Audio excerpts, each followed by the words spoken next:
The verdict before Bihar result.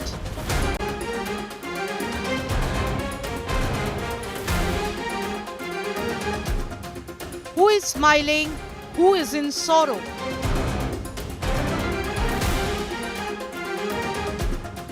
Mahila and youth.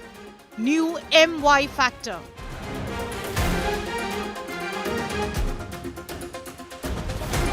Smaller parties, the kingmakers. Who benefits from high turnout?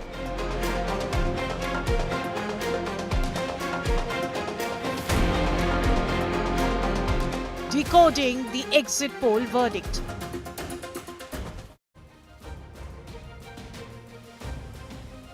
"14 hours to go for the first vote to be counted. What does it mean?" Remember, Bihar has recorded its highest voter turnout since 1951. A record which has puzzled pollsters. It's a state where high voter turnout has sometimes meant a return of the incumbent. Often it's seen as a vote for change. Tomorrow's verdict will decide Bihar's fate in many ways. Is this going to be a vote for continuity for the longest serving chief minister of the Hindi heartland, or will Bihar give a chance to a Yuva Mukhyamantri in 35-year-old Tejashwi Yadav? Good evening, I'm Preeti Chaudhary. My colleague Maria is going to be joining us over the next 1 hour. Maria and I are going to get you the latest that's coming in cutting-edge data analytics, where we are going to deep dive into the numbers that have come only but yesterday and have queered the pitch. How have they queered the pitch, Maria? Which is really interesting, because when that last vote was cast 2 days ago, on the 11th, most exit polls came out giving a sweeping majority to the NDA.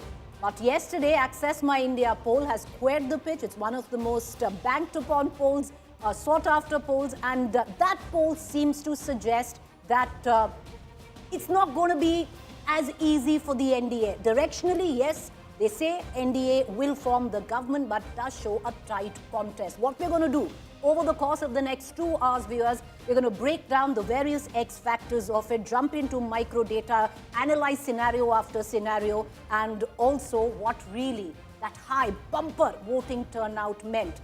Deep dive into the micro analytics of that, where it comes down to the women and the youth vote. Who does it favor? In the studio with us is Javed Ansari. Maria, why don't you introduce our other guests? Yes, so Sajjan Kumar, who has been traveling across Bihar, is also joining us as well. Sajjan and Javed Ansari, welcome to this broadcast. But first up, let me give you a sense of what does this actually mean. We have been speaking about the Access numbers. What does this mean? Let me give you a sense of what the Access My India is saying in terms of the numbers. How are the NDA parties, that is the BJP, the JDU, Chirag Paswan's LJP, the HAM and the RLM doing? Just look at the big numbers. This is how it is looking like. So it is 43% vote share for the NDA. That's why Nitish Kumar looks a happier man in this video. And also Mahagathbandhan stands at 41%, which is translating into somewhere between 98 to 118. Now let's take a look at the vote share as far as Jan Suraj party of Prashant Kishore is showing it's about to just perhaps open its vote account. Jan Suraj will get somewhere around 4% is what Access My India is projecting. As far as Nitish Kumar led NDA is concerned, they are standing at 43%. Remember, this is a significant increase from what the NDA got in 2020. In 2020, both the Mahagathbandhan and the NDA were standing at 37% each. But because of the addition of Chirag Paswan's LJP in this number, it has gone up significantly, just as MJB seems to have expanded its base with the addition of two important parties, that is the VIP party, which is bringing the Malla vote or the Nishad voters from the larger EBC kitty, and also IP Singh's party. So this is how it looks like. As far as Prashant Kishore's Jan Suraj party is concerned, it is likely to get somewhere below 5%. Does it mean that will he be able to register his party in Bihar? A big question. What is the future of his party, again, is a big question. But let me bring in Javed Ansari on that point. If we are looking at the vote share, this is very much in the margin of error, Javed Ansari. Plus minus 3% is in the margin of error. So it could go either ways, although when we look at the overall seat conversion or seat projected by Access My India, it's giving a different picture. Indeed, it is. And not just Access by India, but even if you go by what your reporters have been saying. And I've had the benefit of sitting at home and watching closely following what reporters have been saying in their broadcasts. All of them point to a much closer contest than what is being predicted by most pollsters, barring, of course, Access My India. So it will make for an exciting finish. Perhaps if the results stay the way they are being projected, then it could mirror the outcome of 2020, where it was a close finish, just about 15 seats, which made all the difference. And this begs the question: if this was so close, if Tejashwi and Mr. Nitish Kumar were both the spearheads, they were the ones on whose face this election was being fought, then why did their respective alliances not? Why did the India Alliance or Mahagathbandhan wait till the 11th hour to project Tejashwi? And why did the NDA fail to formally announce Mr. Nitish Kumar as the Chief Minister? But, someone will call it a double-edged sword with what you just said. But what we're going to do is we're going to continue to get you the latest data that is coming in, what we've analyzed over the course of the next few hours. But I want to quickly, Maria, take a moment and introduce our panelists this evening to our viewers who are just about joining us. What you see on your television screen, viewers, is a 2% gap between the NDA and the Mahagathbandhan, where it comes down to translation in seats.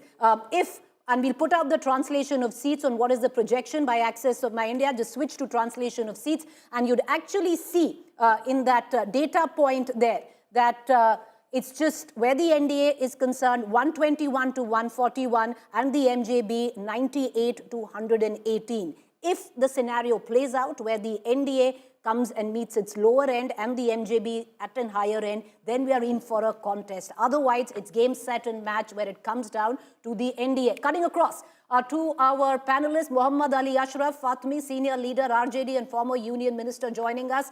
Sanjay Jaiswal will be with us shortly. Lok Sabha MP, BJP and former State President BJP Bihar. Rajat Sethi, political analyst, is with us. Javed Ansari continues to be with us in the studio. Sajjan Kumar, political analyst, is also with us. Let's cut across to our RJD guest, Maria, Muhammad Ali Ashraf Fatmi. Muhammad Ali, if you look at the numbers, they're so close yet so far. Even if these numbers hold directionally, they do give it to the NDA. What you would hope today is the projection meets the higher end of the MJB and the lower end of the NDA. Those are not good statistics to bank on. No, in fact, you are not looking into the people who are living outside and the planned vote, I mean the migrant vote. They came in big number all over Bihar, and they voted for change.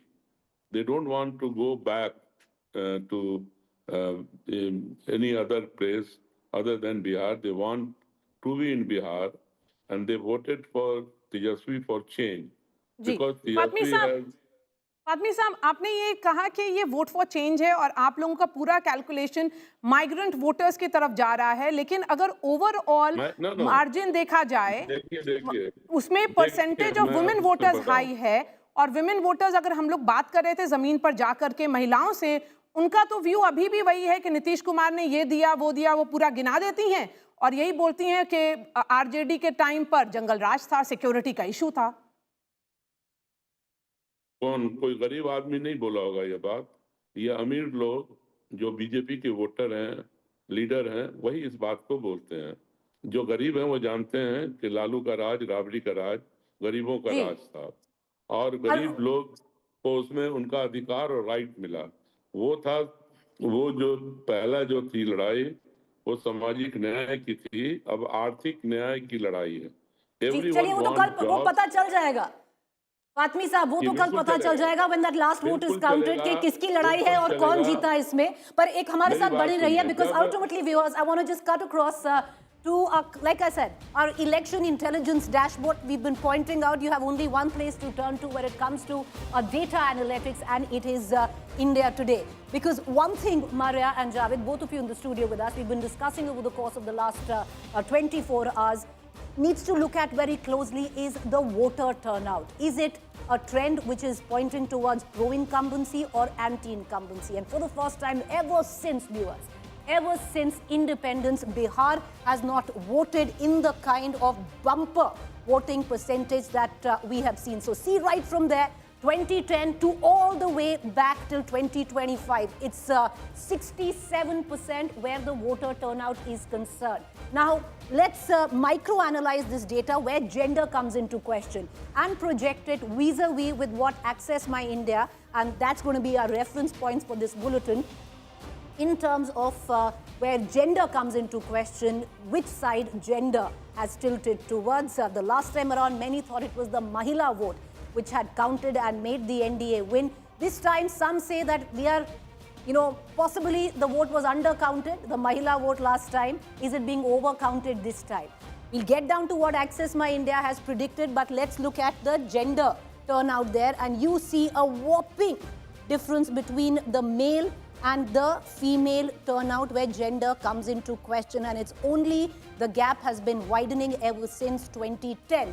This time, the maximum there, you can see a 9% difference where gender comes into question. And usually in Bihar, Javed, and we'll bring in our other guests as well, usually in Bihar is seen that when there is a very high voter turnout, that would mean that Sarkar badal rahi hai. There's anti-incumbency. But having said that, if that voter turnout comes in the form of women, which are about 9% higher than men, and we're only looking at gender, we're not looking at the youth factor right now, the NDA would say we have it in the bag because they've traditionally cultivated the Mahila vote where Nitish Kumar is concerned. Let's bring out the figures right now when it comes down to what Access My India predicted or projected, where the woman vote was concerned, and there lies the devil in the detail, Javed. 4% gap between the Mahagathbandhan and the NDA 4% more.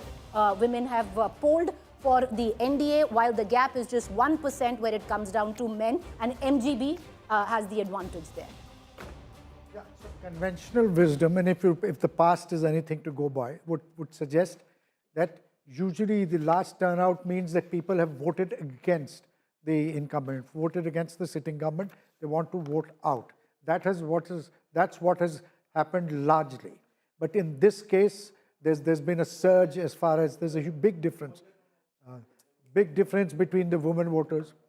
There's a huge surge as far as women voters are concerned, and even apart, and both empirical data as well as anecdotal evidence seems to suggest that women in larger numbers have voted for the NDA. And Preeti, just an interesting Let's pull out the instance data, here. Maria. Let's ask our producers to pull out the women data in terms of the gender, at least what was projected by Access My India. Let's pull that data out, which actually shows that there's a 4% gap when it comes down to women voting for the NDA vis-a-vis the MJB, and a 1% lead of MJB Mahagathbandhan when it comes down to men. Let's put out that data first. Over to you, Maria. Yes, so it's rather interesting that since Nitish Kumar came to power in 2005 December, there has been a trend of rising voter turnout. 2010, it goes up to 52%. 2015, increase of almost like 5% from 2010. And 2020, again, it's a surge of 2%. And every time there has been a surge, it has also meant the return of the incumbent. So, as we have been saying, it's very confounding when it comes to Bihar, because when pollsters say that they know about the state purely in terms of arithmetic, Bihar speaks about chemistry. And when you speak about only the Mahila voter, this time Bihar is speaking about the Yuva voters. Sajjan Kumar, your thought on this? Because, when we look at the Access data purely on what they have put out in the context of the Yuva voters, it becomes very interesting, because the first time Yuva voters are all moving towards Tejashwi Yadav, while Mahila vote is consolidating firmly behind Nitish, as they have been doing in 2 consecutive elections. I mean, in in 2010, 2015, 2020, the entire women voter has been the reason behind Nitish Kumar's return. Yes, Maria, going by the Access My Data, there seems to be one novelty in this election, and that is about directionally opposite trends among the youth and women, And right? yes, yes. Yes, directionally. Earlier, it used to be directionally both youth and women will vote more to the incumbent or for change. There may be a degree of difference. But for the first time, we are witnessing that while more and more women are voting, that was obvious on the ground also, reflected in the data also, for the incumbent, while the youths are in a slighter degree higher voting for change. Now, that means every household is witnessing a rupture in terms of voting preference on the basis of gender. And that's very interesting because usually the conventional wisdom and ground experience has been that voting decisions are taken at household level, primarily in a rural society. Bihar is 90% rural. And therefore, we were expecting that not only more women will vote for the incumbent because of policy outreach, but they would also become the anchor of voting decision at their household level. Something which we do not see happening. And that is why this election is giving a very rupturous voting pattern on the basis of gender, which means that not only male and female are voting in different directions, it also means that at many household level, you find that women are acquiring some sort of autonomy vis-a-vis the male counterpart. And that is really interesting. One point, I'll ask Fatmi Saab now. Fatmi Saab, यहाँ पर अगर युवा की चर्चा की जाए तो access माई India ये बता रहा है कि जो फर्स्ट टाइम वोटर्स हैं 18 से 19 जो उनका एज ग्रुप है उसमें 46% जो आपका लगभग 50% के करीब आपकी तरफ वोट आ रहा है जी। और यही वोटर है जो अपने माँ को भी अपनी बहनों को भी कन्विंस कर रहा है कि आप चेंज के लिए वोट कीजिए बिहार के अंदर। तो ये आप सिर्फ आप ये समझ रही हो कि महिला सिर्फ सिंगल एक कॉज के लिए वोट कर रही है, वो गलत है। वो चेंज के लिए भी वोट कर रही है। और मैं आपसे बताऊं, आप ने अगर वॉच किया हो तो इस इलेक्शन में जो तेजस्वी के वोटर है, स्पेशली जो समझा जाता है कि उस ग्रुप में ये वोट गिरेगा, जरा उसका भी थोड़ा आप जो वोट गिराया है उन्होंने उसका परसेंटेज निकलवा के देख लीजिए।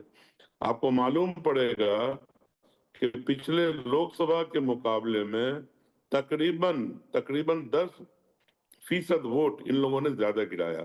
और यही कारण है कि सीमांचल के अंदर परसेंटेज ऑफ वोट काफी बढ़ गया है।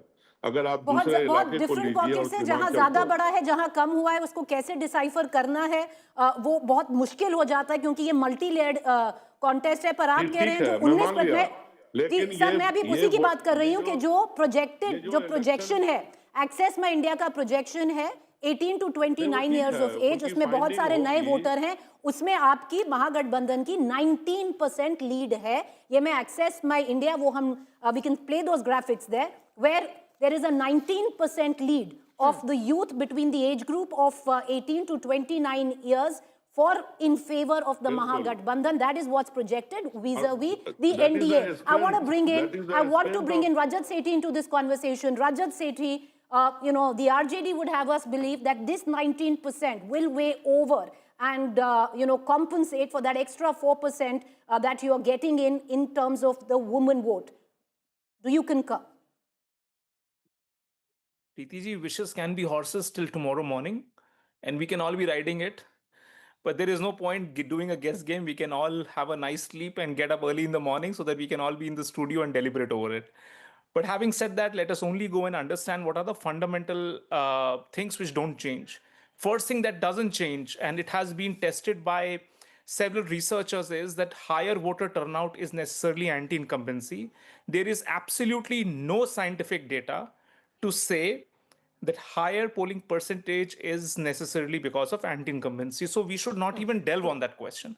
It is as good as the other way around it is. So that is point number one. And several people around the world have looked at various demographies and kept this.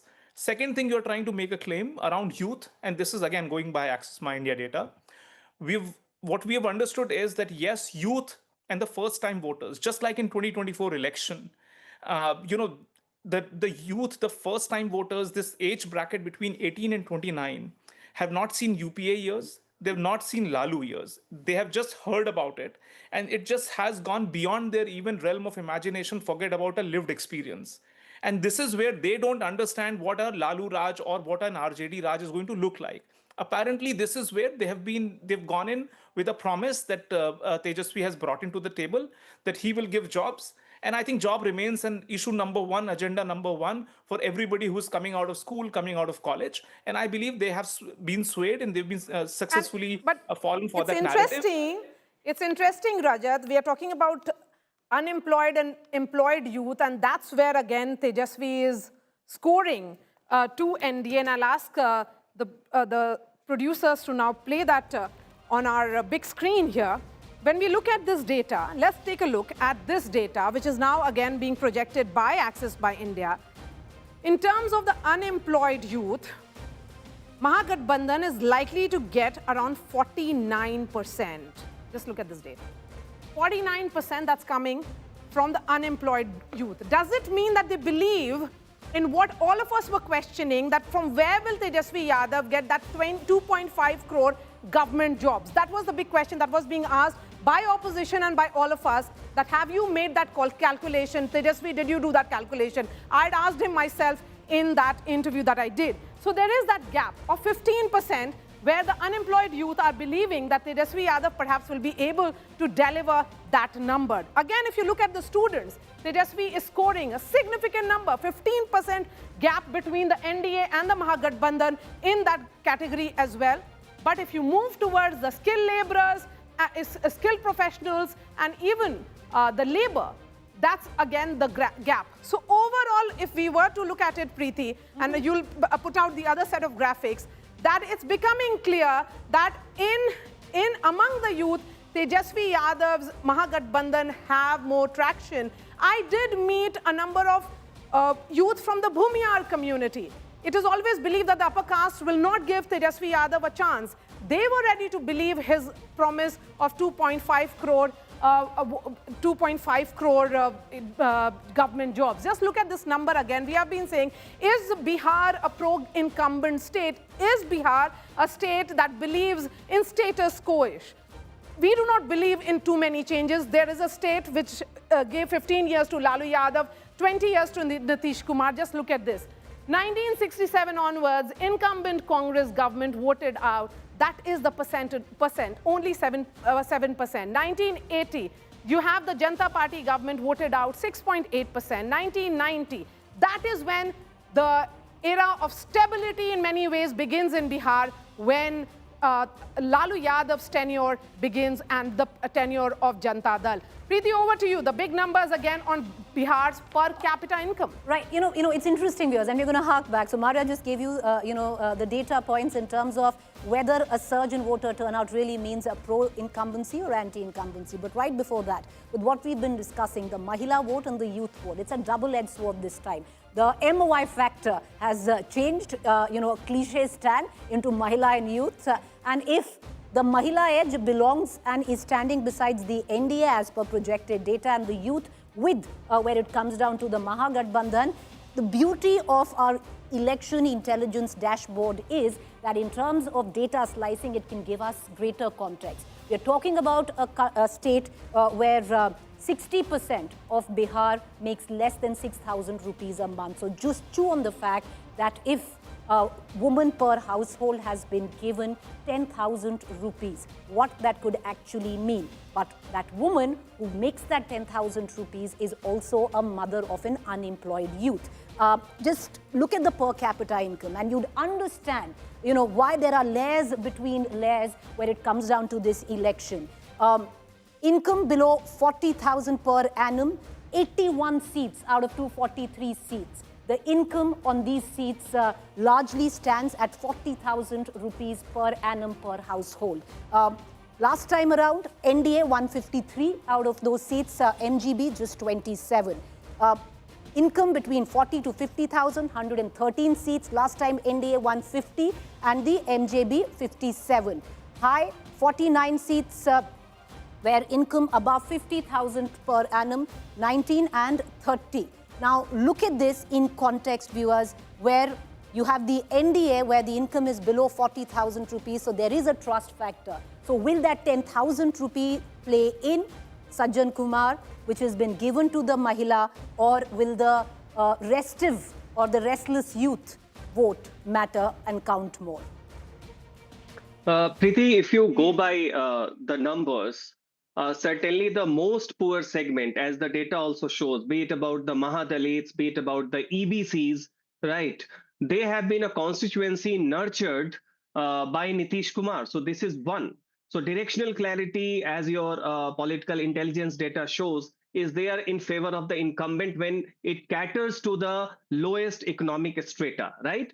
Two, will the 10,000 scheme, Jivka Didi scheme will turn into a positive momentum for incumbent or not? Certainly it is going, because mind it is not one of the scheme, because it has a background, it has a trajectory. Starting from 2006, within 1 year of coming to power, you start having multiple policy outreach to the women, be it about the local body election seats being reserved to the extent of 50%, in police constabulary 35%, and then you have to the girls' school children, and thereby continuation of all sort of thing, coupled with the perception that law and plank is that better. the Mahila vote will cut through the restless youth factor. And that would mean a clear edge to the NDA if we look at cumulative data points that we are picking up, correct? Precisely, because the gap you see on the gender plank outweighs the gap on the youth plank. Even if we go by Axis My India data, right? It overweighs, and the category of Mahila is way more than that of youth, right? They are 50% of the electorate, and you have 4% edge among the 50% of the electorate. Certainly it outweighs in terms of the scale the youth factor. So even if Mahagathbandhan, going by this data, is ahead in terms of youth. But I tend to agree with that. But I'll, Mario, I want to bring you in because it's interesting, and we'll bring in Rajat and Javed as well. But when you just hark back to on-ground experience, I actually met a couple where the husband, who is a migrant worker, came back from his village, and he says कि हम नहीं जाएंगे इस बार, पलटू कुमार हैं, कभी इधर कभी उधर, इस बार हम MGB, हमको नहीं पसंद. The wife, who was agreeing with him on every point, turned around and said, क्यों नहीं जाएंगे? So you can sense it on ground. Yes. But again, as we have been saying, Preeti, there is that counterbalance, and that is the reason why, despite the caste groups very much almost defined, if we look at the caste arithmetics, it's this gender play which is making this election perhaps more interesting, which is also leading to this, what is being seen as a close contest, and a very, very close contest. Javed Saab, the fact is that Nitish Kumar has nurtured this constituency, which we call the women of Bihar. And the youth, when we look at the numbers, the unemployed youth going with Tejashwi's promise of, 2.5 crore government jobs, he did reach out to the Jivika Didis with that promise of 30,000 rupees per month, and also saying that their job will become permanent. But it appears that women are still of the opinion that one in hand is better than two in bush, because that's more of a promise. They are beneficiaries of Nitish Kumar's schemes, which began way back in 2006. So this 10,000 rupees is more like a top-up, more like, which I say that, it's almost like trying to do away with the fatigue around Nitish Kumar's aura and persona, rather than being seen as a freebie. I don't call it a freebie. Well, Maria, you're spot on as far as the women voters are concerned. Yes, they see in Nitish Kumar somebody who has protected their interests, who has worked consistently. In his first term, he provided cycles for young school children. Then he banned then came in the liquor prohibition, and now comes in the issue of rupees 10,000. To say that 10,000 was not a factor is living in denial. And when money in hand as against something that you may have promised, which may or may not come true, It's And it it's was anybody's guess. translating. I Anybody. mean, we are an eyewitness to that. We have seen women who had received 10,000 rupees and a few days later they had gone and bought goats. They were running this little tailor, so it was income generating, Rajat Sethi. That's where I think Tejashwi Yadav, despite his promises and outreach to women, and I've been speaking to the RJD war room people, they were of the opinion that there was a lot of outreach which was carried out to the women of Bihar. That seems to be not translating as much. So there is, the politicians are facing this hangover of Maharashtra. The way the electoral field was swept away under their feet, and they still are trying to, still come out of that shock. And I believe this is where preemptively Tejashwi and the Congress party thought of making outreaches. And they tried doing a post facto commitment that, yes, we will give you 3 times what has been given. But the similar thing was done even by the Congress, didn't work out. But also look at the flip point when 2.5 crore jobs was promised by Tejashwi. Even the NDA had to come about and say that we will also give you 1 crore. Even that didn't had an impact. My simple point is that any post facto, once somebody takes the lead in asserting and setting the agenda, that sticks with that entity, no matter how many times the other ones wants to do a catch up. Rajat, you're right. No, it's a constituency which has been cultivated, especially where Bihar is concerned, by Nitish Kumar. And a lot of women that we did meet also have that affinity where, we can now call it the Nemo effect, where Prime Minister Modi is concerned. But Rajat, look at that 19%, because we are trying to juxtapose the woman vote, which clearly is working for the NDA, and the youth vote, which, as projected by, Access My India, between 18 to 29, most of them, a lot of them first-time voters, which there's a 19% gap in favor, as projected, for the Mahagathbandhan. In all of this, Rajat, even though, I know you're not a big fan of Prashant Kishore, he's been given a total vote share of 4%. But the micro data in that, with what Pradeep actually, touched on, that 3.5% is actually pulling away the youth upper caste vote. Would you think that could also be a deterrent?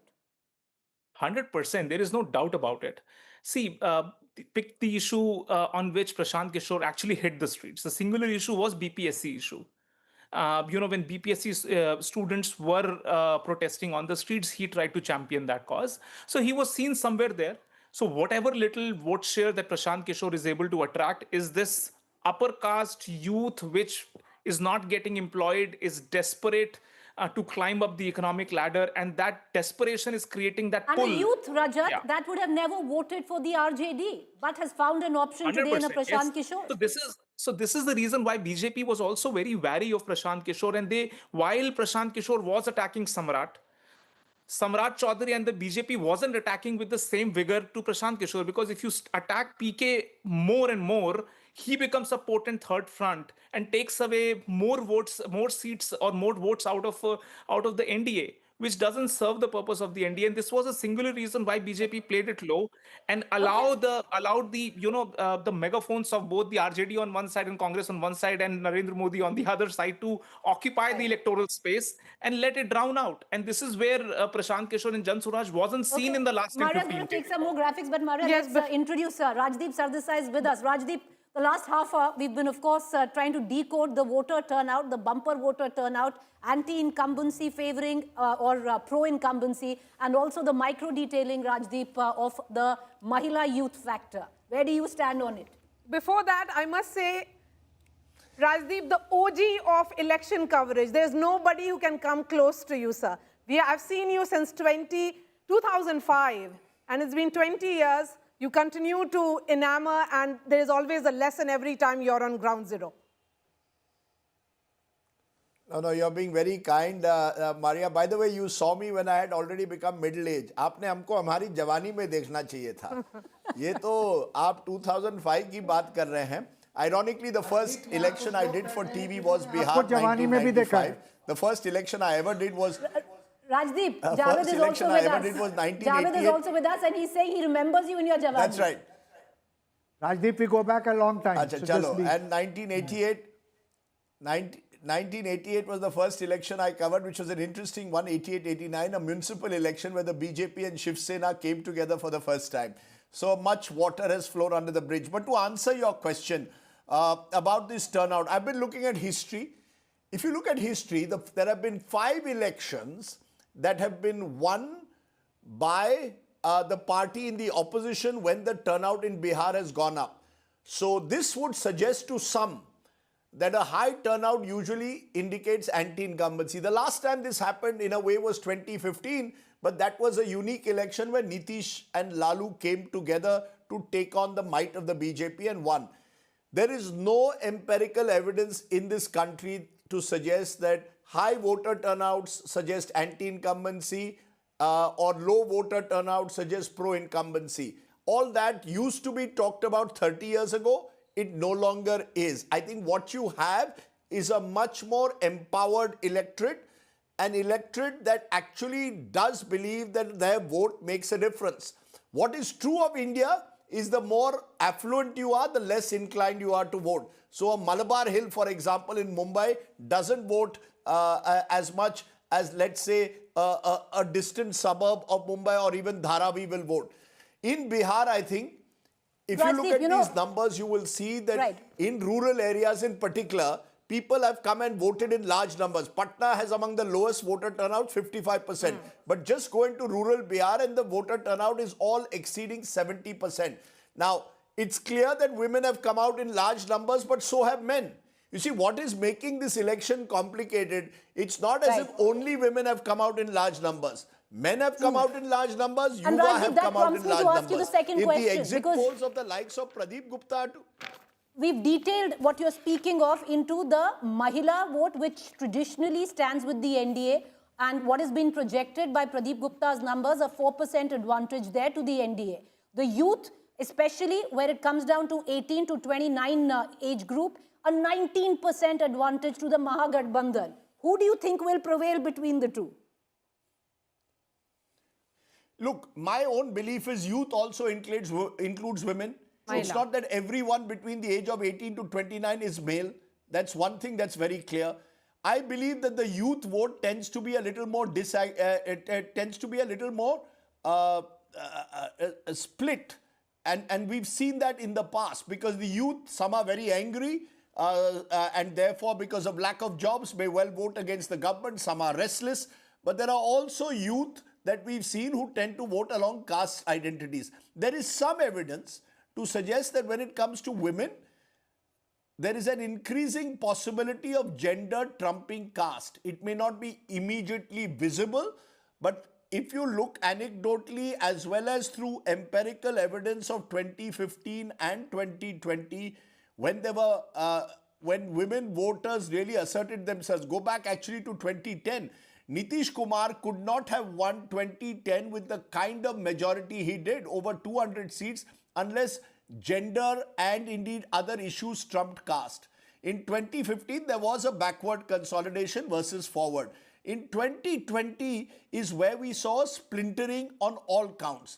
Now, is 2025 mirroring 2020 as some opinion polls suggest? My own view is because women have shown an inclination to vote for Nitish Kumar to a greater extent than his competition, Nitish Kumar stands to gain from a higher woman voter turnout. Let me add one last point there. Just go through all the elections of the last 10 years. Barring Arvind Kejriwal in Delhi earlier this year, which is a small city-state, every election where the women have voted for one side has tended to be the winning side. You just have to go through the history of the last 10 years. And when there is an 8.8% higher woman turnout, and actually even in absolute numbers, 4.5 to 5 lakh more women have voted, I would be tempted to suggest that that Mahila vote is what gives the NDA confidence today. And it is really that 10,000 I maintain that made a huge difference in a state like Bihar. Now, Yuva have also come out to vote in large numbers, so have the migrants. But our polls seem to suggest that that vote has not gone to Prashant Kishore. Had Prashant Kishore got a larger chunk of vote, then this election becomes even more interesting. And I think we will have to wait and see whether that happens. The other, one more point, Muslim women, Yadav women, by all indications, are voting for the Mahagathbandhan. There is no gender there. It is, I think, beyond the frozen caste identities where the churning takes place in Bihar, Dalits, EBCs, non-Yadav OBCs. That's where I believe the woman vote will make a difference this time. Rajdeep, stay with us. Maria is going to take us through the next set of data. Go ahead, Maria. And it's interesting, Rajdeep, as you point out, that caste remains frozen in the context of Bihar. So when it is 43% vote share, which is being projected by Access My India for the NDA, it is clearly coming from the fact that Chirag Paswan, who was not with NDA in 2020, has shifted this side, and he is making that contribution of 6%. Just as Tejashwi Yadav-led Mahagathbandhan is going up from 37% that they had in 2020 to 41% now because of the contribution that is coming in from VIP party and also IP Guptas. Let's look at this. It becomes important because, we have been talking about Nishads in particular and the Teli. Those two groups, it was largely sensed that they will turn towards Mahagathbandhan because of the announcement of the Deputy Chief Minister in Mukesh Sahni. Look at the percentage which is going towards the NDA. So it is very clear that even despite that announcement, Mahagathbandhan is still not able to dent significantly in that group, which is roughly around 4%. So this is the breakdown which is being projected. Again, this 5% which is coming in from the Paswans, consolidating, this is Chirag Paswan factor, firmly with the NDA at 64%. We have been talking about the Ravidas. Rajdeep was talking about the Mahadalits. This again is a factor which is, not much of a gap between the two. It's just 4%. Ravidas in all are standing at 5%. As expected, 68% Kurmis with Nitish Kumar firmly because he comes from that caste. Let's look at another set of slide here. This is again, as we have been looking at the big picture, the Brahmins as expected to go with the NDA.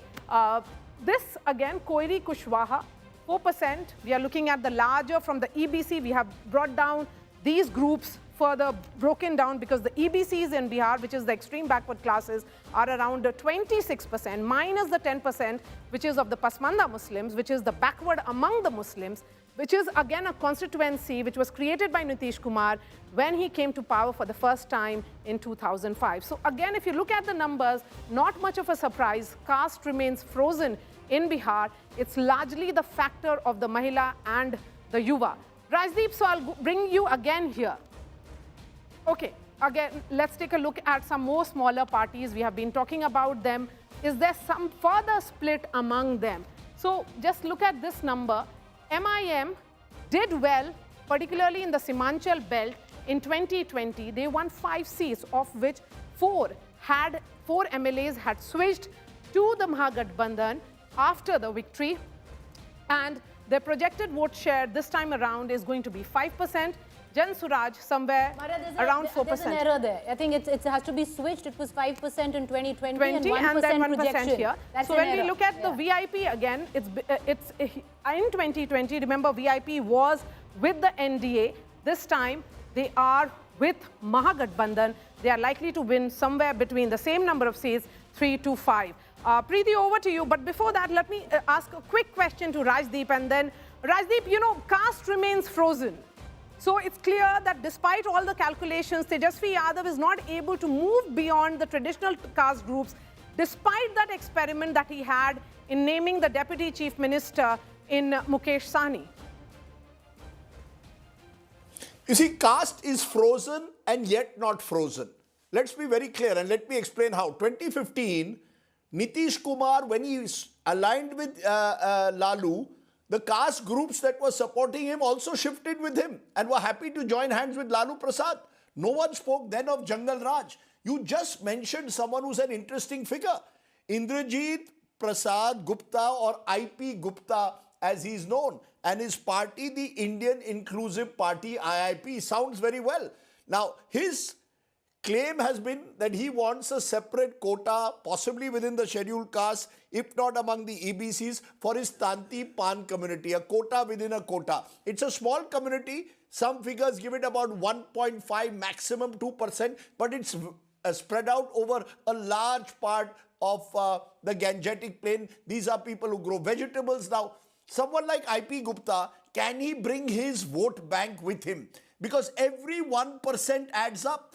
When you are looking at the Axis by India poll, the gap is only 2%.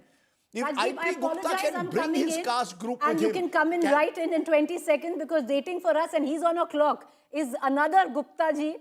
IP Gupta might not be projected very well in the figures that we see in terms of the vote percentage, but Pradeep Gupta will hope that he has his numbers on the ball, on the dot, when tomorrow that last vote is counted. Pradeep Gupta, welcome to India Today. Thank you for joining us. I know, you're on multiple channels. Every slot is booked for you. But first up, Pradeep Gupta. I'll ask you one question. Rajdeep Maria, do come in next. But Pradeep ji, yesterday you had said, when I had asked you, what is a bigger possibility? The lower limit in terms of seat share of what the NDA you have projected, and the higher limit of the MGB, or the other way around? You said mean lelo, 108 MGB, 130 NDA. Do you still stand by that?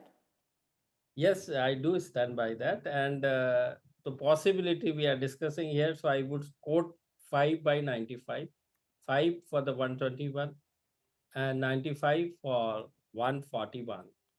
It will be somewhere between these things. And most importantly, where it can go up and where it can go down. This time, at least, we have one simple calculation, which is, if Prashant Kishore secure more than 4% or more than 6% vote, then this 121 is quite possible. If he secure 2%, half of what we projected, then 160 plus is quite possible. Let me put it this way. For NDA, 160 plus for NDA in that scenario. Rajdeep, Maria? Now, So what happens, please, go Mr. ahead. Gupta, if Prashant... No, my point is, what happens, Pradeep Gupta, if Prashant Kishore actually polls more than what you have suggested? Because he's a new party, and predicting the vote share of a new party is injurious to health. What happens if he gets 8 or 9%? You're giving him 4 to 5%. What if he gets 8 to 9%? Then what happens, and why? Then, yeah, that's what I'm saying. If in that case, NDA tally will be somewhere near to my lower tally, which is 121 seats. And why I'm coming to that? Because large chunk, whatever is likely to secure the votes, so whatever 100 votes comes, is coming from 70 up to 75% coming from NDA caste group, which is the Bhumiyar, Rajput, Brahmins.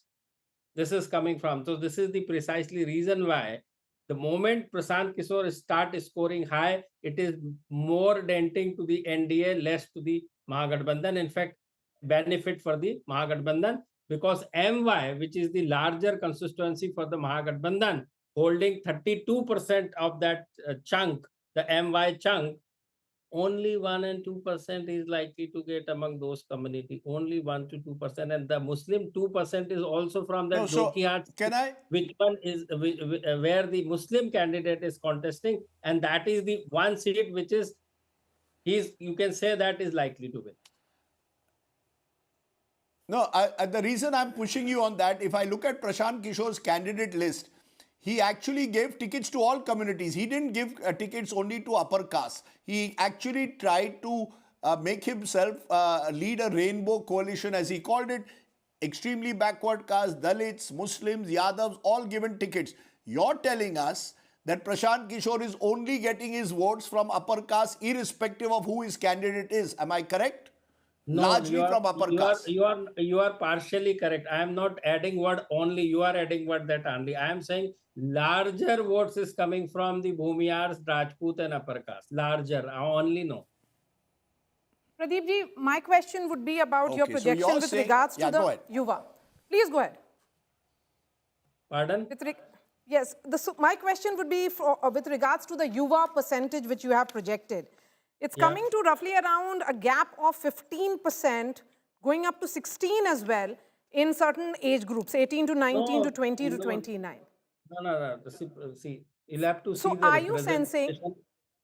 Yes. No. So my question is... I'll try and explain you and your viewers also how to read this data, particularly age group. You have to see the representation value as well. So if you see 18 to 19, which is the first group, only representation is 2%. 2%, right. 2%. So there you see the gap of about 9 percentage point. 9. It's not that NDA is not getting any vote. 37 to 46. Now coming to 20 to 29, where that represents 22% of the total chunk, the total vote cast. 22%, where the gap is much narrowed down, 44 to Gathbandhan and 37 to NDA. Then you have rest of the age group, which is 30 plus, which contributes 76% in all these age group where NDA is getting large. Pradeep ji, one final question before we let you go. One final question before we let you go, which will, once again, I'll come back to that point. You are saying that the fate of Mahagathbandhan tomorrow lies on how well Prashant Kishore does. And that is the only scenario. The only scenario in which... Tell us the other scenarios there. Because you seem to suggest... Another scenario is definitely there, which is the incremental voter turnout. Now, 10 percentage points last time 57 to this time approximately 67 is too big a number. Now, this is happening first time ever. And Prashant Kishore phenomena or the party is also emerging first time ever. These are the two very facts. We do not have the historical, we call it algorithm available to us. And these are the two things we don't know. This 4% or 10 percentage point incremental vote. What is the combination of that incremental vote? I am talking about the youth. I am talking about the caste. I am talking about the Mahila is very well known. I mean, that there is no problem for Mahila to gauge whether this 10% incremental, how much Mahila is there. Mahila is given by the Election Commission also. So that is easier to calculate in our calculation. So this is what is my submission. And thank you, Preeti. You are wearing today our Axis My India house color purple. Sir, I'll wear it tomorrow also if Pradeep Gupta has put an escape clause. He has given today the alibi. In case his numbers are wrong, and I'm not saying they will be, in case they are wrong, it's because they misread the turnout. Am I correct, Pradeep? That is the only real scenario, the composition of the turnout. If Yuva have come in larger numbers, the Mahagathbandhan has some kind of a chance. If they have not, then it's game, set and almost match to NDA. Am I correct broadly?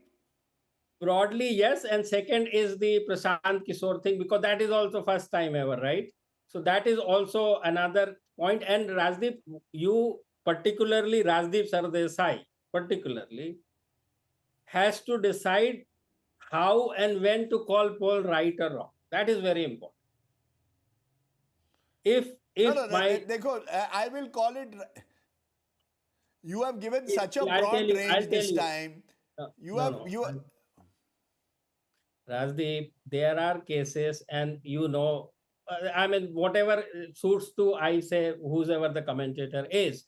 Now, you tell me how it is fair to say that BJP was projected to get 400 seats and they secured 240 seats. Arey bhai, NDA was projected 370 to 400 seats and NDA secured the 293 seats.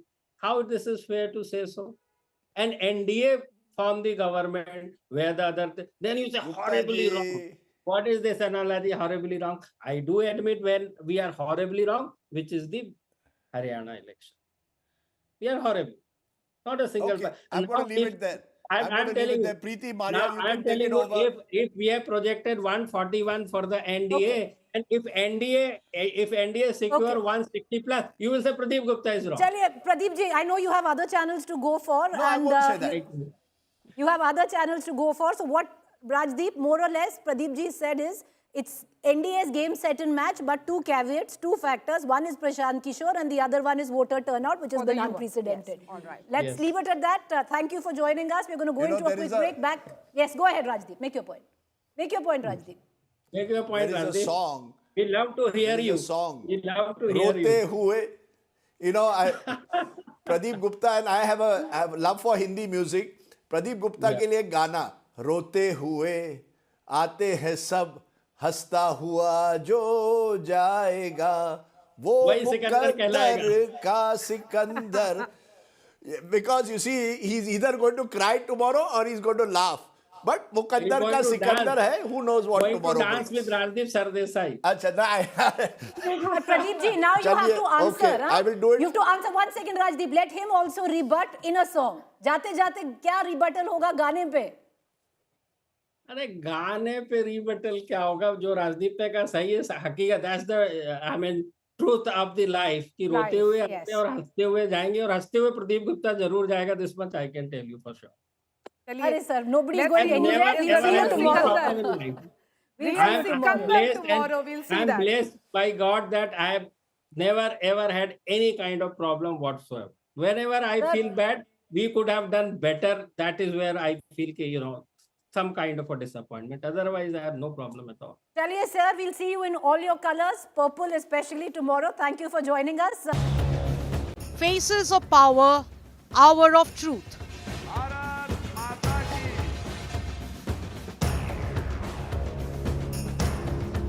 Lalu's sons in pole fray.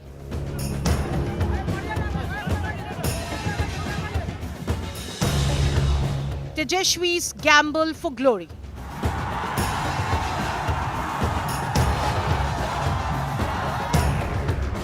Two deputy chief ministers lead saffron charge. 13 cabinet ministers in the fray.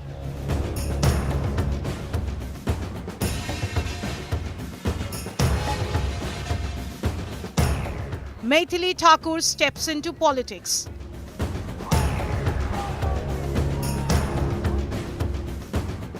Khesari Lal's bid to reclaim Lalu's legacy.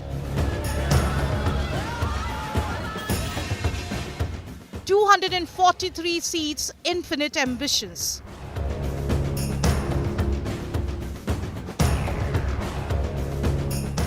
Patna holds its breath.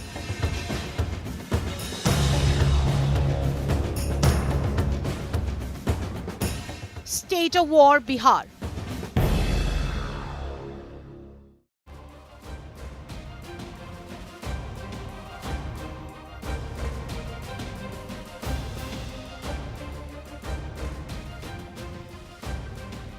Good evening, viewers. You're watching State of War Bihar. I'm Preeti Choudhary, and over the course of the next 45 minutes, we are going to micro-slice some data for you, which is exclusive on the big ticket fights, the big VIPs in the fray, and also those 12 seats that could really matter, Maria, when it comes down to a neck, and if it does come down to a neck-and-neck fight, because there are 12 seats where the Mahagathbandhan is actually fighting itself. And that becomes important because it's a state where, remember, Nitish Kumar, because he's a member of a legislative assembly, he's not contesting. His challenger is in the fray. He's contesting from Raghopur, which is the family bastion. Then you have Samrat Choudhary contesting from his father's constituency. Again, Vijay Sinha becomes an important player for Deputy Chief Minister of Bihar. Tej Pratap has added that extra flavor to this election by being unpredictable. Will it be some kind of YouTubers? Yes, did you very meet favorite. Maria's actually, I have to say, she got the maximum interviews of Tejashwi Yadav. If anyone got it, it was Maria. So, but it's interesting how the family battle has also played out in this election. You know, Tej Pratap, Tejashwi are not really in talking terms, but they certainly hope that their mother will be that fulcrum who will bring them together at some stage, perhaps after the election. So the stage is set for what is the most unpredictable political theatre that you can think of, that is my home state of Bihar. Well, what I'm going to do is I'm going to quickly cut across once again to our election intelligence dashboard. Like I said, viewers, if there is anywhere else you need to be, because this is just, what we have today. Tomorrow, as and when trends start coming in, where constituencies, seats, regions, players, all of that, you're going to get right here as we slice that data and load it in our election intelligence dashboard. So take a look in terms of the VIPs who are in the fray. Where it comes down, let's go to all phases there. And the VIPs, the big ticket players in the fray. And as Maria just pointed out, right on top, Tejashwi Yadav. Nitish Kumar is not contesting, but Tejashwi Yadav is. and his fate lies in Raghopur. Many had contemplated that Tejashwi could very well be fighting on 2 seats. That didn't happen because that would have been terrible optics and messaging. So he's gone all in where Raghopur is concerned. Someone who was spoken so much of was Samrat Choudhary, Deputy Chief Minister of the state of Bihar. For 15 years, he hasn't fought a state election. He's a sitting MLC, never fought an election from Tarapur, but that's his family constituency. He's someone who's come under heavy attack, especially from Prashant Kishore, where his educational qualifications are concerned. So a lot hangs in balance where Samrat Choudhary is there. I actually did travel to Munger, Tarapur, and it's a tough contest. Not that it's easy for Tejashwi as well, but tough contest where Samrat Choudhary is concerned. Vijay Kumar Sinha, Lakhisarai, another Deputy Chief Minister of the BJP. All eyes will be on that seat because if you remember, this was where violence was witnessed. Vijay Kumar Sinha had complained that his car was attacked by miscreants who he said came in from the RJD. They threw cow dung at him. So a bit of a fracas there. Methali Thakur, Ali Nagar, Muzaffarpur is where Methali Thakur is testing her fate. A big, a folk artist on Ali a Nagar BJP in ticket. Darbhanga, Preeti. Darbhanga, yes, you're right. Methali Thakur, Ali Nagar, Darbhanga, testing her fate. Most important, and I thought important in the sense of optics, who's actually done more sabhas than even Tejashwi. Yes, across Kesari Lal is Yadav. Kesari Lal Yadav. He's standing from Chhapra. Right now, Chhapra is with the BJP, and he's hoping to wrest back Chhapra for the RJD, which is the legacy of Lalu Yadav. So, and it's interesting because not very far from where we are standing in Noida, Kesari Lal Yadav used to actually sell litti chokha till he became this huge Bhojpuri sensation, and now on an RJD ticket to reclaim Chhapra for the party. Lots of other big ticket players like you see on your television screen. Of course, Tej Pratap Yadav, who started his own political outfit, contesting their Mahua from Mahua. Again, it's a seat which has been contested very tightly and a tight contest there. But Javed, to bring you in and maybe reflect on Chhapra, because this is practically where Lalu Yadav, cut his teeth, built his bones, earned his spurs, and today lies with the BJP. He would be hoping that Kesari Lal Yadav would be able to wrest that back from the BJP. Yeah, so it's an audacious gamble. They've tried to get this the so-called star of Bhojpuri music, to come and try and take a shot at that seat. This used to be once Lalu's stronghold, which now Mr. Rajiv Pratap Rudy has wrested. And Rajiv Pratap Rudy is a 7-time MP. Yesterday, when I asked him, I was, so if somebody like him or Ravi Shankar Prasad, it's not as if the BJP is spoiled for riches in Bihar. The other one, Maria, because, you've interviewed Tejashwi Yadav twice. Raghopur, there was, earlier on, there was a sense that maybe he'll fight from not 1 but 2 constituencies, but he went all in with 1 because it would have been terrible optics otherwise. And also that he had to campaign across the state. He is the star campaigner and perhaps the only vote catcher for the entire Mahagathbandhan. So come in on this, Rajdeep. The thing was that could Tejashwi have contested from 2 seats? That did not happen. He concentrated on Raghopur. This is a seat which his father has won in the past, represented by his mother as well in the past. So it goes with quite literally the definition of a family bastion. When we talk about Tejashwi and his campaign, 2020, great degree of energy, very fresh campaign. Now in 2025, what do you think Tejashwi misses in this election? Look, first of all, Tejashwi Yadav is a pretty energetic campaigner. I saw his rally in Raghopur. It was delayed by about 4 hours because of the rain, and yet there were thousands of people there to listen to him. Raghopur is a family fortress just outside Patna, and the road to Raghopur is not an easy one. But I also recall when Renu Devi was chief minister, there was only a pontoon bridge, and it was even more difficult to reach Raghopur, even though it's, just 30-40 kilometers away from Patna. It's easier now, but there are still lots of potholes. But let's be clear, Tejashwi Yadav, energetic campaigner that he is, has not been able to effect, I believe, a moral and ideological shift in the RJD, and he doesn't convey the softness that an Akhilesh Yadav does. I saw an interesting article today which suggested that Akhilesh Yadav and Dimple Yadav as a couple have been able to soften some of the rough edges of the Samajwadi Party and thereby become more attractive to a wider audience. Tejashwi has not been able to do that, partly because he's never become chief minister. He's only been deputy chief minister. If he was chief minister, he could then perhaps actually move out of Lalu Prasad's shadow. 2020, he had a clear communication. 10 lakh jobs, 10 lakh naukriya. Wherever he went, he spoke of that. Sometimes in politics, you need to have a single message because that then registers right down the line. This time, I think there were mixed messages. For about a fortnight, Tejashwi was accompanying Rahul Gandhi almost as a pillion rider on SIR. Then for 40 days, there was silence. Then he comes up with his ideas, whether they are one job per family. By then, the BJP has already brought in its 10,000 rupees for women. Right. So then you believe that Tejashwi is reacting. I think in 2020, he set the agenda with making Rozgar the centerpiece. In 2025, he's not been able to do that as successfully. But I will say this, he's a very, very energetic campaigner. There were days he did 15 to 17 rallies. That's the right. problem is towards the RJD end. has no Towards other the leaders. end. Who are the other leaders of the RJD? Yes, but Rajdeep, don't you think that comparison between Akhilesh, I mean, it is obviously surfacing, but Akhilesh Yadav has also been a chief minister. Tejashwi hasn't got a chance. He hasn't won.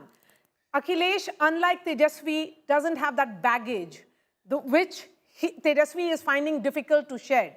Because with that baggage of 15 years of his, parents' regime, there was that challenge also, that Yadav constituency which comes with that, but then he's not able to expand. So do you think that that is where the challenge is? Rajdeep, Akhilesh in 2014... Let me make a distinction there.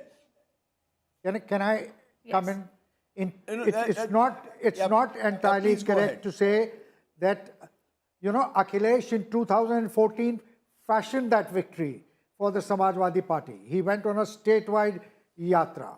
And he's worked very hard to try.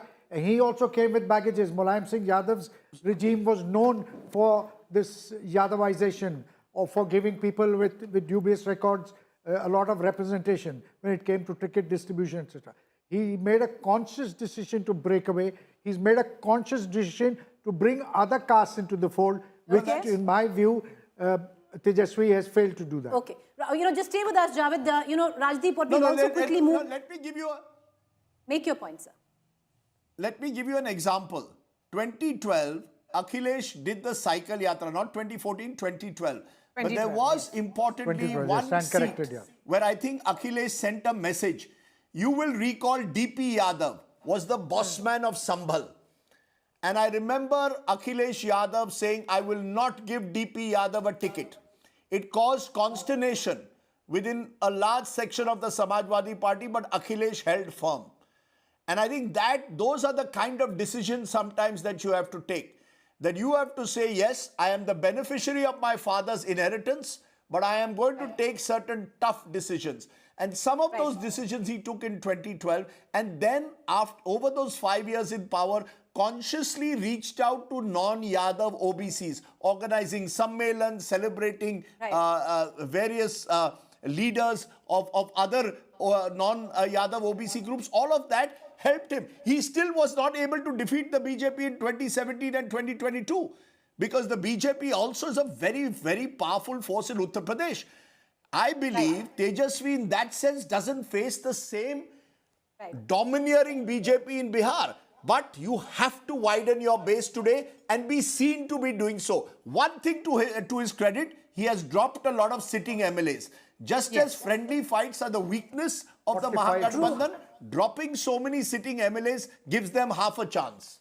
You're right there, and contrary to that, the BJP usually is known to Look at how they completely changed their cabinet in Gujarat and dropped the number of MLAs when they went to vote. This time around, only dropped 19 MLAs, and that could really cost them in regions like Champaran, which they had swept the last time around. But Rajdeep, you spoke about friendly fights. I just want to tell our viewers, just stay tuned. In 5 minutes, we're going to get exclusive data coming in from Vote Vibe, where we've sliced their data and got what the projection is on those 12 seats where the Mahagathbandhan is on friendly fights. Amitabh Tiwari will also be joining us on that. We're going to give that projection on those 12 friendly fight seats. But Sajjan, to bring you back in very quickly before we go to that, we've spoken about Tejashwi, but one person also that was spoken a lot, Maria and Rajdeep, this time around was Samrat Choudhary. Samrat Choudhary was hoping this election would make him into that person who would carry the BJP forth, because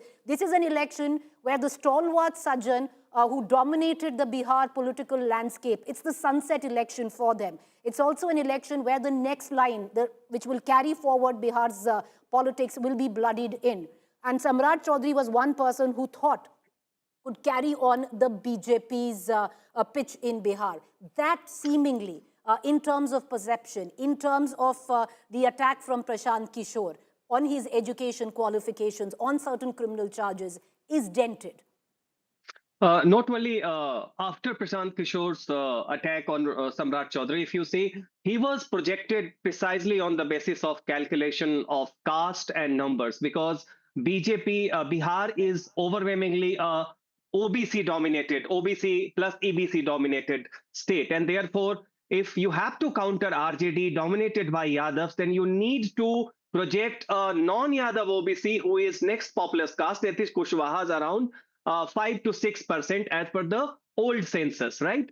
Now, therefore, Samrat Choudhary projection by BJP was an attempt to claim the OBC space, which the party is still struggling in the state of Bihar compared to the neighboring state of, say, UP, Jharkhand, and many other states. This is one. Two, if you see, Kushwahas by nature, unlike Yadavs, unlike Kurmis, unlike Paswans, have never voted across Bihar for one leader or for one party. They have been quarantined in different regions. And therefore, Samrat Choudhary since beginning had a tough task. 2024 was the time wherein Samrat Choudhary was a complete failure, because if caste is the calculus, you need to fetch your caste votes to the party you are representing if you want to claim the leadership.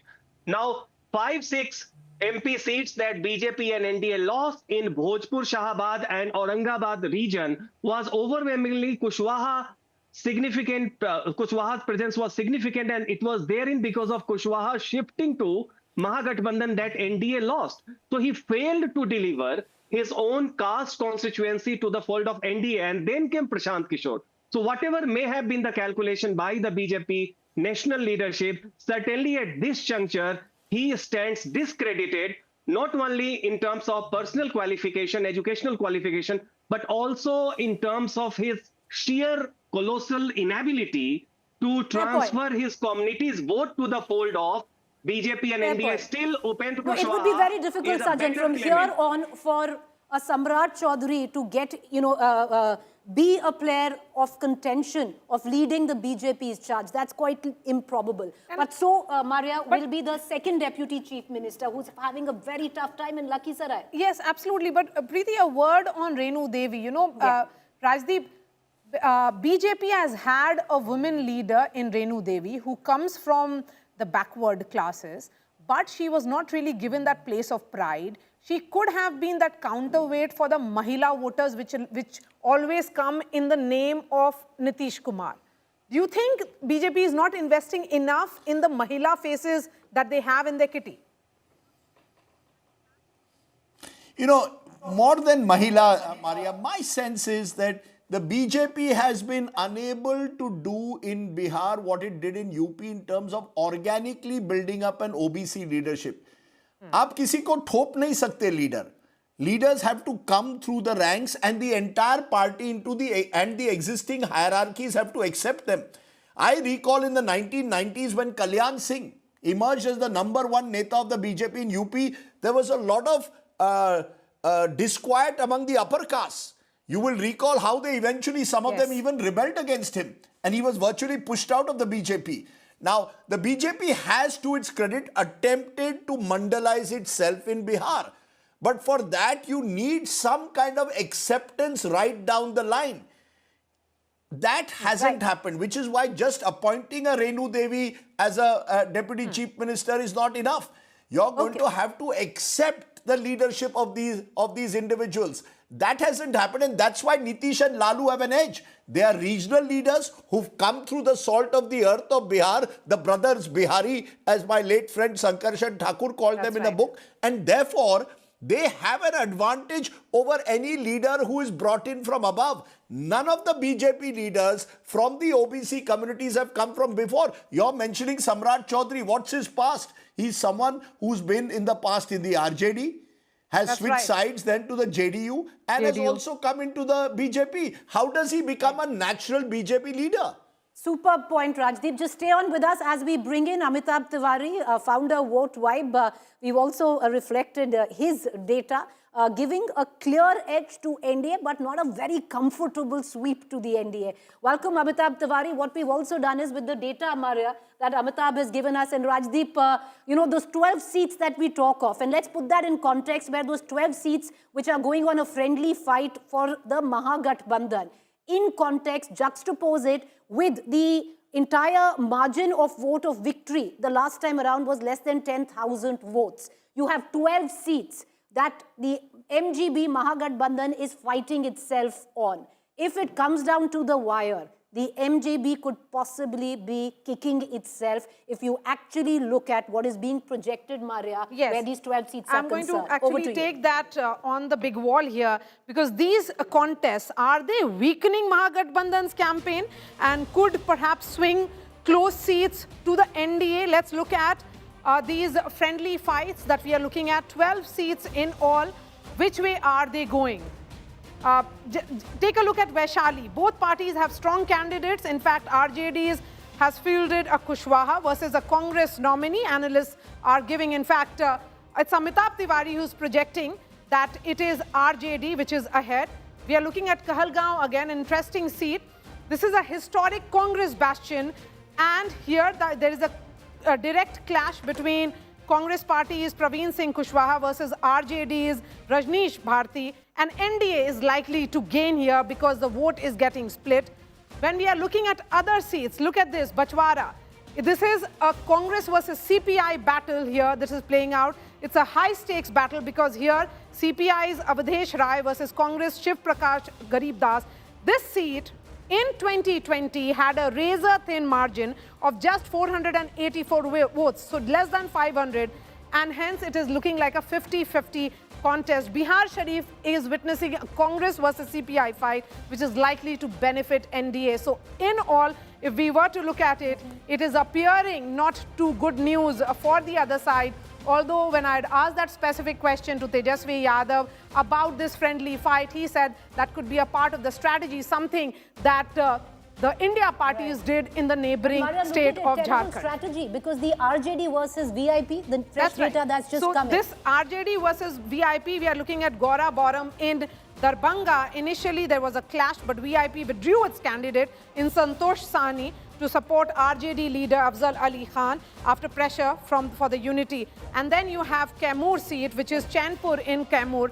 A major flashpoint here because the VIP wanted the seat, but RJD refused to concede, and hence you're seeing this contest. So it's not really a strategy. If it is going to be a contest similar to 2020, in which the vote gap between the winner and the party number 2, which is the Mahagathbandhan and the NDA, was just 12,486 votes, then this is where the battle for Bihar will be settled. Preeti. Amitabh Tiwari, let's bring you in on the data, that you've projected on these 12 seats, because it practically mirrors also what Pradeep Gupta said yesterday, that these are not friendly fights, these are suicidal fights. If it comes down to the wire, which is, one scenario that it could, these 12 seats will do the Mahagathbandhan in.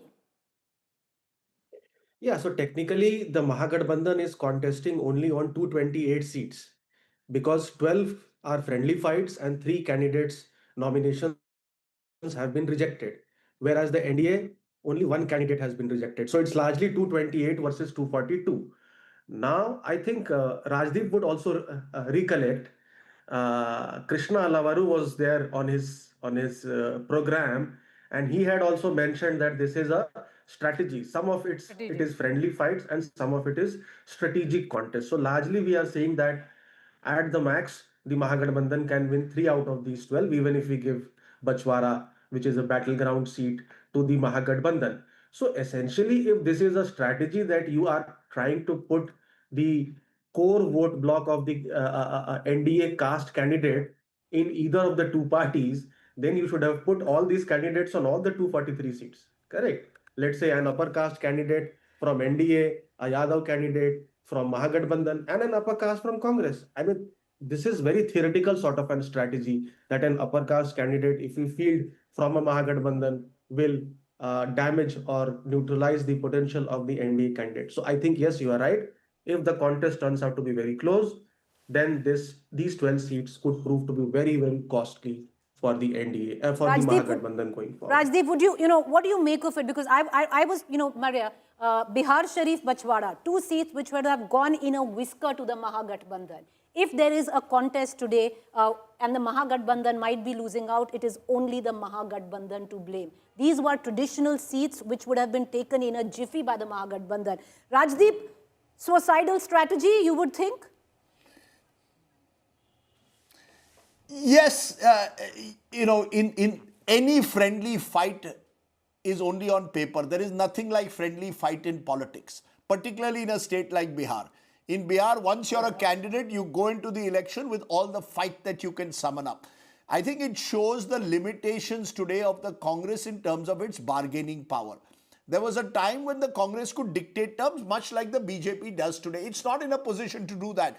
I recall when Lalu was in charge, he was an extremely hard bargainer. It was very, very difficult to get a seat out of a Lalu Prasad in Bihar or a Mulayam Singh in Uttar Pradesh.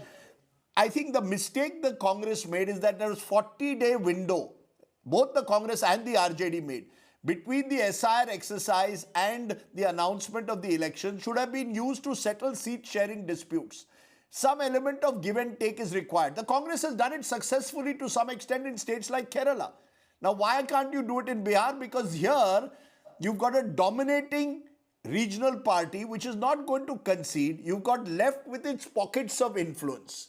You see, the problem is the Congress has no core base vote. In Bihar, and this is what Prashant Kishore also is suffering from, you need a base vote.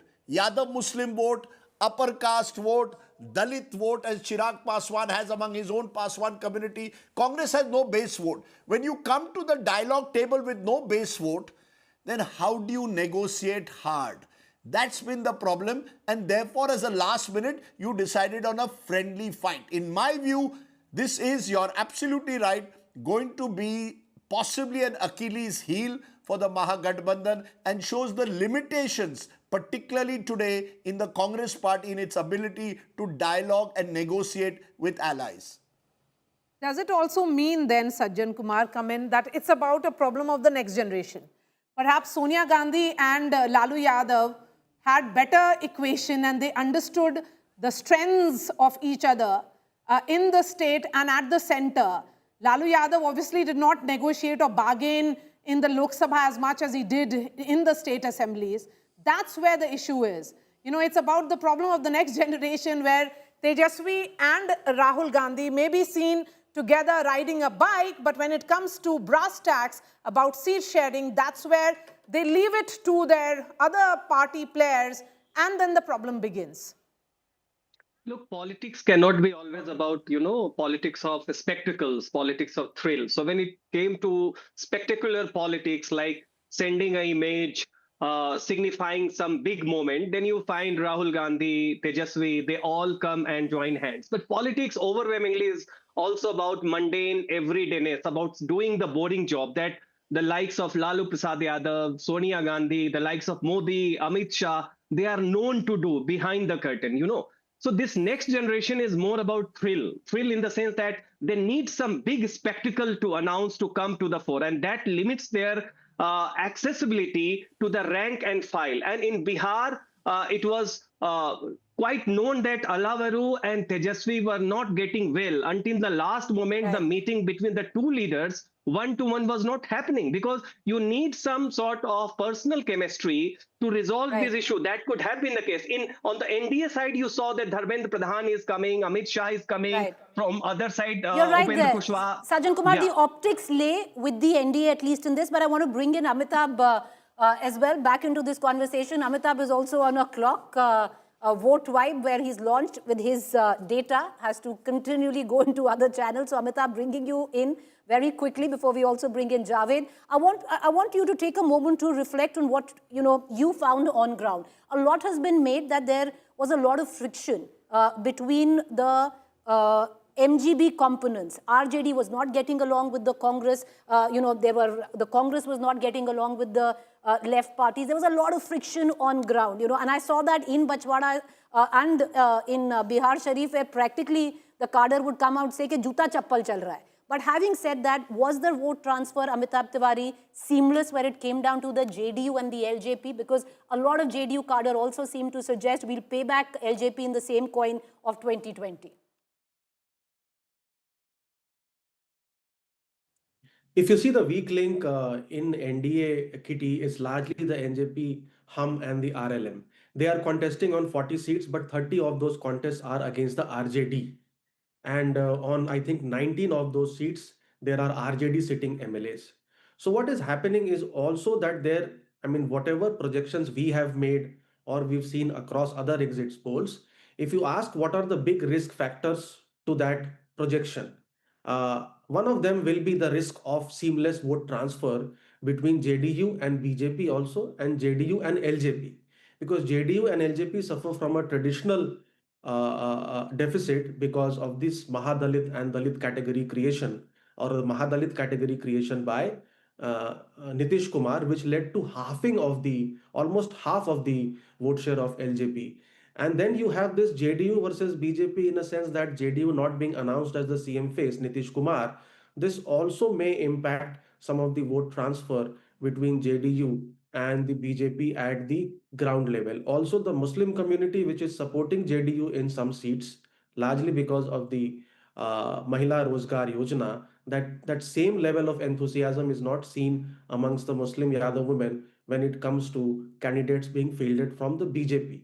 So I think these are the potential risks to any projection tomorrow, which this we'll have to was wait and being see. discussed in political circles in Patna. It was also being seen among reporters like us who traveled on ground, that there is that fear among EBCs also, that what if Nitish Kumar is not made the chief minister after the victory, in case if the NDA forms the government. Do you think that can also be one of the reasons why this is appearing to be a close contest?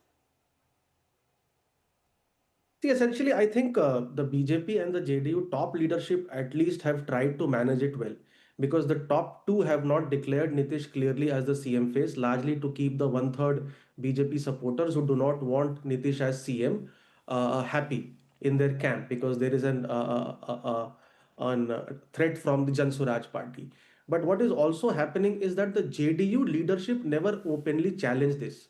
In fact, the JDU leadership agreed to the fact that, okay, Nitish के नेतृत्व में चुनाव लड़ा जा रहा है और नीतीश ही CM रहेंगे. So this is the message which they have tried to convey to the voters and cadres and supporters. So how effectively this works, we will have to wait and see tomorrow. To be seen. Rajdeep, would you want to take a question from Amitabh before we let him go? Interestingly, Amitabh, when Pradeep Gupta came, he said that the only potential X factor to his poll findings was, have they underpolled or overpolled Prashant Kishore? If they have overpolled him, then the NDA could sweep. If they have underpolled him, it could be tighter. And he was not clear whether the higher voter turnout included a high youth population. What's your sense? Is there anything, any straw of hope for the Mahagathbandhan? Any scenario? What could go wrong with these exit polls? Or is it NDA 130 or else above 160? Yeah, so I think two factors I already mentioned. One is the risk of seamless transfer between JDU, BJP and JDU, LJP largely.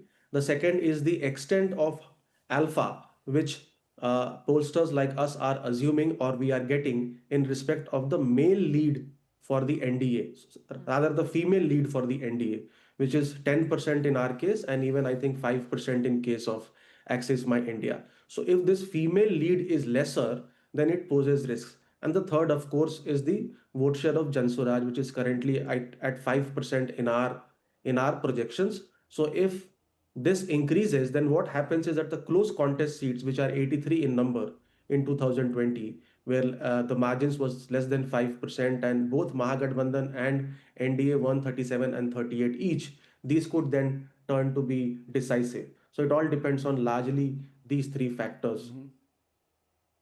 All right, Amitabh Tiwari, thank you for giving us your time. Okay, yes, go ahead, Rajdeep. Sorry, go, make your point. Stay with us, Amitabh. Don't go anywhere. Not to Amitabh. No, I just want to emphasize the point. Amitabh said, he's looking at 80 plus seats where there are close contests. I think we have to even further hone it down to about 52 seats, which were less than 5,000. And in a state where you had that kind of a contest, you would think that 2025 also may be tricky to predict. But I keep repeating, 2020 was against the backdrop of COVID. And I think that changed that election to a large extent in Bihar. It brought a new factor of sense of disaffection, even anger among those who had lost their near and dear ones or had suddenly been uprooted from their lives because of COVID. That doesn't exist this time. So in that sense, this could be a more normal Bihar election where caste identities assert themselves far more strongly. All right, you know what you said, Rajdeep, and you're right, because we were talking about friendly fight. Let's just take a moment and once again turn to our election intelligence dashboard, where it comes down to where it came down to the wire. Less than 500 votes. NDA, there were 7 seats out of 243 where the winning margin was less than 500, and Bachwada, where a friendly fight is taking place right now for the Mahagathbandhan, was one of them. 5 went to the NDA. The Mahagathbandhan won just 2. Less than 1,006, which will of course include the ones that were less than 500, were won by the NDA, the MGB4, and an independent won 1, and that independent was actually the seat of Bachwada. So 11 seats were won where less than 1,000 vote was concerned, and I think that's a huge, huge number. And if we actually go into less than 3,000, then in total 35 seats where the winning margin was actually less than 3,000 votes. I want to give the final word, Maria. That's all the time that we have for now. But Rajdeep, Javed, who's covered many, many elections in Bihar, Javed, what's your final takeaway before we get into counting tomorrow? Well, I'd be very surprised if NDA doesn't make it, but I don't think it'll be the kind of runaway victory most pollsters have been predicting. And the Mahagathbandhan has nobody but itself to blame. Its inability to sew up alliances is almost suicidal. I earlier said in one of Rajdeep's programs that it was poor political management, but I'm changing my view now. It could well turn out to be suicidal. Okay. We have Rohit joining us from Patna. And interestingly, I've just few minutes ago, Rohit, I've got some posters which have been put out on the streets of Patna. And one such poster says, "Tiger abhi zinda hai," with the image of Nitish Kumar. Talk about political messaging, and that's what you see the best in Patna. Saying he's taking vote on the 18th. Yes, and Tejashwi has said that, and Tiger abhi zinda hai for Nitish Kumar. So what's happening, Rohit? Are the parties celebrating already? And what about Nitish Kumar? Where is he? At One Arne Marg? Well, absolutely. Whether it's laddus, gulab jamuns, it's being prepared at BJP office, JD office, RJD office. It's the same situation everywhere. So it seems that everyone is happy that they are going to win. So let's wait for tomorrow. But as far as Nitish Kumar's and the Tiger Zinda Hai poster is concerned, obviously it's a psychological war that is going on between the NDA and Mahagathbandhan, and both sides trying to send out a message that yes, they are coming back to power. And this is what is exactly happening when you put a poster like Tiger Zinda Hai and JD putting up posters, "Ek din aur, kal aayegi NDA sarkar." So these are the kind, and on the other hand, you have RJD also, which claims that Tejashwi Yadav will be swearing in on 18th of November. So it's the pressure and psychological war between both sides that is being witnessed right now. But only few hours left, about 12 to 14 hours left, before which we'll come to know that which side is winning, which side is on the losing. And we'll know whether it's going to be a long day or a very quick day. Rajdeep, who is the OG, like Maria pointed out, when it comes to elections and reportage. What does OG mean? Word. Original. How do you not know, Rajdeep? What does OG mean? Original. I don't know. I'm not Gen Z or Gen original. Okay. Well, no. Look, there have been lots of. I want to say this. I learned a lot about elections from the great Dr. Prannoy Roy, who was the original cephalogist. So let's make him OG. Okay. But beyond that, my sense is that elections in India always throw one surprise. I don't know what the surprise will be tomorrow. Could it be a landslide for the NDA, or could it be Kaate ki takkar? Will there be a constant, Rajdeep, with you? Has always thrown. Will there be, you've given the variables, but will there be a constant with you taking to the dance floor? अब वो तो बनता है, Rajdeep. No, I'm not dance. नहीं, बिल्कुल नहीं बनता है. मेरी बेटी की शादी हो गई है. मैं अब बूढ़ा हो गया हूँ. कोई सवाल ही नहीं उठता है अब डांसिंग का. जितनी भी डांसिंग करनी है मैं मेरी बेटी की शादी में करूँगा. लेकिन ये देखिए कि I'll say this, 2015 you recall, at 9:30 in the morning there were channels who were celebrating a BJP victory. In the end what happened? There was a Lalu Nitish sweep.